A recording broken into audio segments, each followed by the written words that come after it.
Hey guys, welcome back for another video. So it's long overdue that I do a video all about blood sugar, but I really wanted to do this video now because I'm going to be starting to talk a lot more about blood sugar in the coming years because it's everywhere. People are becoming diabetic still, and they really don't know how to maintain a lifestyle long term that helps reverse high blood sugar and insulin resistance and basically reverses type 2 diabetes. So when I'm talking about blood sugar, for the sake of just kind of simplifying things, I'm referring to prediabetes, insulin resistance, and type 2 diabetes. And basically, type 2 diabetes and prediabetes starts to happen when your body becomes insulin resistant to a certain degree. So there's varying degrees of severity of insulin resistance, and when your blood sugar is high, spiked, or basically too high for more of the time, it's spending more time in too high of a state, this is when you start to become more insulin resistant, and it just becomes this issue where your body is not opening the cells to blood sugar anymore. So your blood sugar becomes high, and the key is insulin released by the pancreas, and the cells won't open the doors anymore for insulin as much. And so the more severe the disease gets, the worse insulin resistance gets, the more insulin resistance your cells get. And it becomes this really big problem because it affects your body's ability to process triglycerides, cholesterol. Things start to become out of balance in every single area, and that is exactly what this video is going to be about. How does this start in the first place? Well, we're drinking a lot of fruit juice, we're drinking a lot of soda, eating a lot of foods that are packaged and full of processed carbohydrates that, when you look at them, like under a microscope, the chains of sugar are actually simple carbs, so they digest more quickly in the body, and the blood sugar can rise more quickly in that type of scenario. If you're eating more fat, protein, or whole grains, the blood sugar response won't actually be as dramatic as if you were maybe just eating a bowl of rice by itself or a bowl of noodles. And a lot of foods, a lot of packaged foods, a lot of foods, dishes out to eat and like TV dinner type stuff, there's not a lot of good protein in there. There's like a lot of times less than 15 grams of protein and upwards of 40 grams of carbohydrates. And then the fats are coming from seed oils, hydrogenated oils that are actually inflammatory. The chemical structure inside, it actually behaves inflammatory inside the body when it gets digested. So it becomes an issue because we're eating a lot of these foods that are packaged and have these inflammatory encouraging ingredients. So this contributes to insulin resistance and high blood sugar. So what we need to do instead, I'll give you some tips at the end of this video, so make sure you watch all the way to the end. For now, we're going to focus on some of the reasons why you might find it important, and those reasons that you can grab onto to make your why in balancing your blood sugar, even if you don't have a problem right now. Unfortunately, high blood sugar is pretty silent. You might not feel different until you start making health-minded decisions for like 2 to 4 weeks. It's silent. You can't tell without a blood test. And it's really interesting how that goes because things like high blood pressure, high blood sugar, they kind of fly under the radar until it's too late. High blood sugar damages the kidneys, the brain, and the small vessels everywhere in your body, which we have every single place. So you think about every single critical function in our organs in our body. There are small, tiny vessels that when high concentrations of sugar go through those vessels over time, picture shards of glass scraping those small vessels. That causes an inflammatory response, which is a normal process of the body, but it's not normal for our blood sugar to be elevated for prolonged periods of time like that, and we really don't want to be having an inflammatory response going to those sites to repair that all day, every day. See, that's when we start to get damage to the vessels, the nerve endings becomes damaged, And also it impairs our body's ability to get the oxygen to those cells where those small vessels are. That's where you start to see the degeneration and the loss of tissue function. I see it every single week in the hospital, and these patients get so freaked out because their doctor tells them, your kidneys are functioning at 30%. I had a patient last week, his kidneys were functioning at a very low percentage, and the doctor told him this, and this was the needle that broke, the straw that broke the camel's back, because none of those other teachings that we did registered with him, but he knew somebody that went on dialysis and they actually died. And dialysis is a artificial procedure that people get that's life-saving when your kidneys aren't functioning the way they should be and your body can't rid itself of toxins. So dialysis is something that medical professionals have to hook up to you to filter your blood so you don't die. And it happens about 3 times a week for like 4 hours. It's a huge time commitment. You don't want to be on dialysis. So this guy, he started to ask a lot of questions about how he could start managing his blood sugar. Additionally, your eyes have small vessels, and so do your brain. So a lot of times people with diabetes, their vision starts to go, their sensation in their fingers and their toes starts to go, and then people don't think about this until it's too late. But high blood sugar, even if you're not a full-blown diabetic, if you're pre-diabetic your whole life and you have other things like high blood pressure, this actually will damage your brain slowly over time.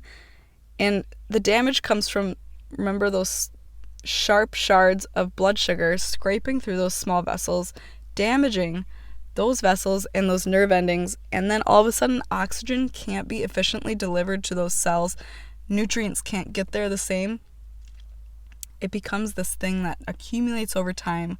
It's not overnight, it's slow. But these are the things that start the ball of dementia, Alzheimer's disease rolling. You don't want to be in this situation. You want to have a healthily managed blood sugar now. If you're 20, 30, 40, now's the time to look into this. Here are some things I want you to do next to figure out where you fall on the spectrum of blood sugar management. Make an appointment with your primary care doctor. Get some labs drawn. Test hemoglobin A1C. That is a measurement of how your blood sugar has been trending for the past 3 months. So the next one that is a really good one to do is a fasting lipid panel. It helps us see what your cholesterol and triglycerides are looking like and how your body's type, what kind of percentage you have of low density lipoprotein and high density lipoprotein, which are different types of cholesterol molecules, and they do different things in the body. Get that test, and also ask your doctor if you can get a fasting insulin. Fasting insulin and fasting blood sugar can be helpful pictures on how your body is processing sugar and releasing insulin. And when you do it in a fasting state, that's kind of like a test, a control sort of environment that is helpful for the doctors to look at, because there is no food in your system for the last 12 hours. So it's kind of like looking at the numbers from a clean slate, and that's when it's most helpful. But your doctor will usually give you instructions prior to your visit. So hemoglobin A1C, what you really want is to be less than 6. Ideally, 5 is a good number, 5 or less, because, and they'll explain this to you as well, but around 6 and up is where you start to get more into the pre-diabetic range. Fasting blood sugar, you want that to be actually less than 90. 90 to 100 is kind of like, a medium sort of cautionary. Anything 100 and above, that could mean that your body is having a hard time processing glucose, or it might have some insulin resistance to correct. So these are all things that you can reach out to me for help. You can type a comment below on this video if you came back with certain numbers and you want to know what they mean. But also, I talk about how to manage blood sugar in my books. Check out the link below to pick up your copy of Gut Health Reset on Amazon. I just released that in the beginning of the year. And that is really going to help you learn how to do all of this in a step-by-step, straightforward way. There's a 4-week plan in there. It involves healing the gut, balancing blood sugar, and adopting habits that are going to set you for life. And it's not just a really intense thing for 4 weeks and that's it. Nope. It's designed to help you formulate these habits that you're going to use long term, that will actually serve you and your health and help you live a higher quality life into your later years. So, we don't just want to grow old. We want to be healthy. We want to have vitality. We want to be able to walk around. We don't want to be sick and struggling. A couple of key points to managing your blood sugar, some places where you can start. These are the things that you are going to see the most impact from, and they're not actually that hard. They're very simple. Number 1, start switching all of your packaged processed foods for your own homemade baked goods. So I've got a lot of recipes on my YouTube, on my Instagram, inside the book that will help you accomplish this. You're going to want to do this because the treats and the baked goods, the packaged foods, the frozen foods, those TV dinners, they're all made with hydrogenated oils, seed oils, carbohydrates that they spike your blood sugar when you eat them. So it's better if you make your own food and start searching for more complex carbohydrates to include things from fruits and vegetables, potatoes, sweet potatoes, quinoa, brown rice. Fruits and vegetables are really good. Those things are not the cause of diabetes, and they can be a really helpful tool because of the fiber that they include. Fiber also helps regulate blood sugar.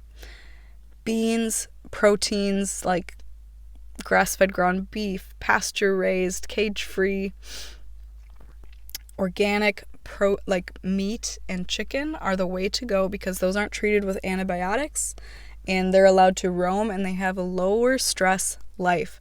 So you want to have animals and eggs, dairy products that are from grass-fed animals, so you're not getting any sort of compounds that are coming from a stressed animal that was living their life in a higher stress state. Number 2, start doing strength training where you're lifting weights or using your muscles to do a resistance sort of training. There's lots of videos on YouTube to help you get this down, and it's actually not that hard to just start small. Start with like 10 minutes twice a week and increase from there. You don't even have to have weights. You can do home workouts, body weight only. Start somewhere. Something that you can do if you don't like lifting weights is using resistance bands. I actually just picked up some resistance bands from Amazon last week, and I'm really excited to use them because I like to work out my lower body with resistance bands, my glutes and my calves and my quads. So these leg muscles, don't skip leg day because they're the biggest muscles in our body. When you are able to grow your muscles and work your muscles out, it helps with blood sugar regulation because sugar gets stored in your muscles. So the more you use your muscles, the more energy you're going to use. It helps keep blood sugar levels healthy, and it's one of the keys to living a long, healthy life. And also it helps prevent injury because having more muscle mass allows you to be stronger and protects your bones, and it also protects you from strains and injury. It's a helpful strategy to include as you're aging. So those are some really important things that you can start doing right away to help address blood sugar, and I will see you in the next video.